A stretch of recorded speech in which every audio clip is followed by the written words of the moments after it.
Memperingati HUT PLN ke-70, PLN Unit Pembangunan 3 mengadakan upacara bersama karyawan Selasa 27 Oktober 2015 dan bertindak sebagai pembina upacara Wakil Gubernur Sumsel Ishak Meki.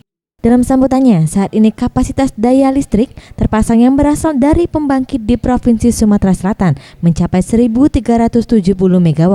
Bahkan direncanakan akhir tahun 2015 ini, PLN akan menerima tambahan daya dari pembangkit baru, yakni PLTU Banjarsari, PLTU Keban Agung, dan PLTU Sumsel 5 dengan total tambahan daya 750 MW. Percepatan pembangunan pembangkit baru diantaranya PLTU Sumsel 5 untuk peningkatan rasio elektrifikasi dan rasio desa berlistrik yang menjadi prioritas utama.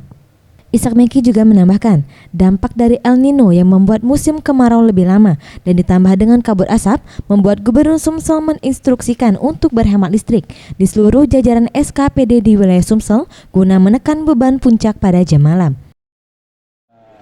Sebentar lagi kan ada supply dari PLTU, beberapa PLTU Sumsel 5 yang 35.000 MW gitu kan.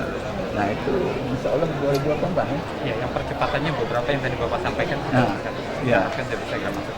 Ya, jadi Sementara itu, General Manager PT PLN Persero wilayah Sumatera Selatan, Jambi, dan Bengkulu, Budi Pangestu mengatakan dalam 1 bulan terakhir sering sekali terjadi defisit daya akibat musim kemarau. Sejumlah PLTA di Sumatera tidak beroperasi maksimal akibat asap beberapa pembangkit juga kurang optimal. Secara umum di wilayah Sumbangsel mengalami pengurangan daya berkisar 80-120 MW. Beban ini tergantung juga dengan pemakaian pelanggan dan dari daya yang dihasilkan. Kami sampaikan kemarin, dengan asap ini juga pembangkit-pembangkit kita ini jadi di rating mengalami penurunan produksinya.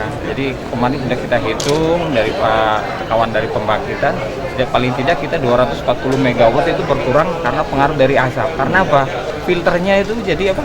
Cepat. Setelah menggelar upacara peringatan Hari Listrik Nasional ke-70 dilakukan sholat istisqo bersama anak yatim, memohon untuk diturunkannya hujan. Faralius Satria, Sriwijaya TV.